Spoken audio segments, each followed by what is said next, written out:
All right, y'all, I'm back. Welcome back to Andrea Speaks TV. I'm your host, Andrea, back to bring you news and commentary you can use. Thank you for always supporting me here on the channel. Listen, y'all, I'm back with another update, okay? Yet another update on the growing migrant crisis, okay? I've read your comments. I understand your frustrations, okay? I know there are a lot of mixed emotions about what's happening. I'm here to report what's happening and to get your thoughts, okay? So make sure you watch this video in its entirety, because I want to know what you're thinking, okay? Listen, this news comes out of New York City. Okay, where Eric Adams is the mayor, okay?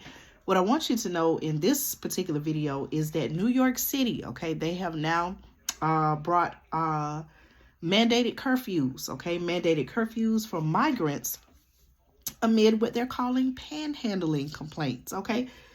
So take a journey with me, y'all. Let's see what's happening in New York City. And I want you to leave your comment, okay? Now, according to my reports, y'all, okay, New York City is invoking what they call a curfew for migrants, okay? After New York City residents are now complaining about panhandling, okay? Now, the curfew is from 11 p.m. to 6 a.m., okay? That's according to a spokesperson for City Hall who confirmed the information, okay, according to my sources. Migrants staying at respite centers, the article says, will have to check in, and curfews are similar to those in place at homeless shelters in the city. Okay, now I want to know your thoughts. Okay, I'm still have some information to share with you, but right offhand, okay, hearing this information, does this sound like something that is necessary? Okay, I want to know your thoughts. According to a City Hall spokesperson, and I quote, "This policy will allow for more efficient capacity management for migrants in the city's care." Okay, people living near migrant housing centers have complained that the article refers to them as asylum seekers are begging door to door for food and clothes, according to the New York Post. Now, I've actually mentioned of this, something like this possibly happening. You know, the migrants, men, women, and children, families who are, you know, making the journey to wherever they're coming from, right, to cross the border. I would imagine now they're not coming with everything that they need, okay? They have the clothes on their backs. Maybe they have a few things, maybe in a bag or something like that. Limited food, limited supplies, limited resources. So when they finally settle into wherever they are, okay, they're in survival mode, okay? Even on the journey, coming where they're coming from to cross over the U.S.-Mexico border, I would imagine they're in survival mode, okay? They're seeking food, basic needs, right? Food, clothing, shelter, okay? So the fact that, according to my sources, there are, you know, alleged reports that they are in New York City begging door to door for food and clothes, that comes as no surprise to me, because I said, hey, something like this could very well happen, okay? Let me know your thoughts in the comments.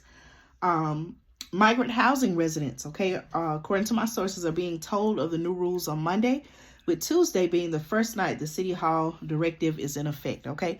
Do you think this is even going to be enforced, okay? Do you think that the migrant families, men, women, and children, are going to abide by these particular rules, okay? One city council member, okay, told the Fox 5 New York News, okay, city council member Joanne Areola had this to say, and I quote, "My constituents are terrified," okay?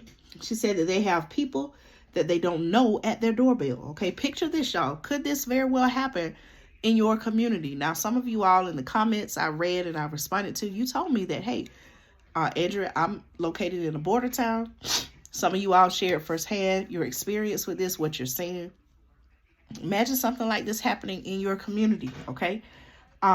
So this also tells me, y'all, that in this particular community, these people are coming together and they're reaching out to their elected officials, okay, to hold them accountable to make change, okay? Let me know your thoughts on that. So according to City Council member Joanne Areola, she's saying, I quote, "My constituents are terrified.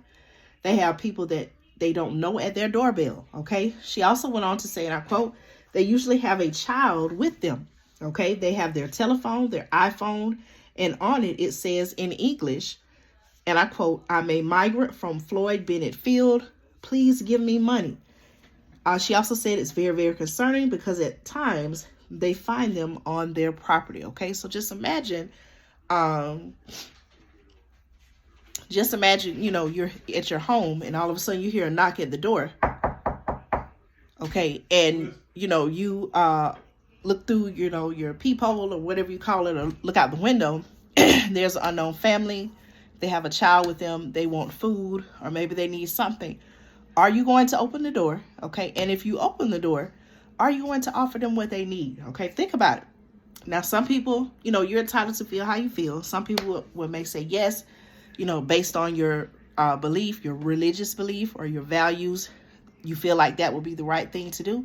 Some people may say, okay, Andrea, I'm not doing that, because guess what? You helped them one time, they're going to come back. And guess what? The next time they may come back and bring more people with them. Okay. I want to know your thoughts on that. Okay. Thank you so much for your support. Listen, this is very concerning information. Okay. We've talked about Floyd Bennett Field. Okay. Where nearly 2,000 migrants, my sources say, are being sheltered in a tent shelter. Okay. And we talked about this as well. They arrived at James Madison High School on Bedford Avenue, forcing students to pivot to remote learning last week. I talked about that in one of my most recent videos. Very concerning. A lot of people, a lot of parents, very upset about that. A lot of members of the community. Okay. Mayor Eric Adams' office said the move was for safety reasons due to incoming storms and potential high winds. According to the New York Daily News, Adams told reporters that it was being done out of, and I quote, an overabundance of caution. Okay, now, although Adams, my sources say, has been criticized for the relocation, he has recently feuded with the federal government, pleading with the Biden administration for help as migrants are bused to his city and other sanctuary cities nationwide. Okay, 4 respite centers will be subject to the new curfew. That is according to the New York Post. Okay, so I want to know your thoughts. Okay, the people in these communities, this is a legitimate concern. Okay, the residents of this community, they're fearful. Okay, they're concerned about their safety. Okay, on the other side of this, right, you have groups of people, families with children, just going door to door. Okay, they could also be putting their lives at risk. Okay, it's cold weather. Okay, in this particular area at this time. What is the real solution in this, y'all? Okay, now that they're there, I keep asking this question. Now that they're in New York City, what is the real solution? Okay, is the curfew the real solution? I want to know your thoughts. Okay, thank you so much for trusting me to bring you news and commentary you can use. Make sure you check out my migrant crisis coverage playlist. Okay, right here on the channel.